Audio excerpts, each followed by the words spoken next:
બોટાદની શહેરની જનતા માટે ખૂબ જ ખુશીના સમાચાર છે.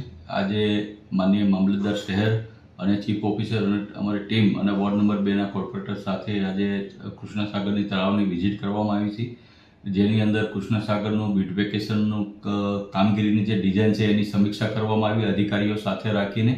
અને આગામી સમયની અંદર રાજ્ય સરકાર તરફથી આપણને 10 કરોડ કરતાં પણ વધારે રકમ કૃષ્ણસાગર તળાવની બ્યુટિફિકેશન કરવા પ્રાપ્ત થયા છે.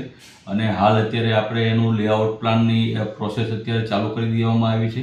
અને સાથોસાથ એક MLA ગ્રાન્ટ દ્વારા મારી પોતાની ગ્રાન્ટ દ્વારા એક 10 લાખ રૂપિયા મહિલા હેલ્થ સેન્ટર બનાવવા માટેની જોગવાઈ કરી દેવામાં આવી છે. અને સાથોસાથ બગીચાની આગળના ભાગની અંદર જે છે એ 5 લાખ રૂપિયાના ખર્ચે MLA ગ્રાન્ટમાંથી પણ પિકઅપ સ્ટેન્ડ બનાવવાની જાહેરાત કરી દેવામાં આવી છે. એમ સાથોસાથ જે બોટાદનું હાર્ટ ગણાતું કૃષ્ણસાગર તળાવ એના નજીકના સમયની અંદર બ્યુટિફિકેશનનું કાર્ય શરૂ કરવામાં આવશે.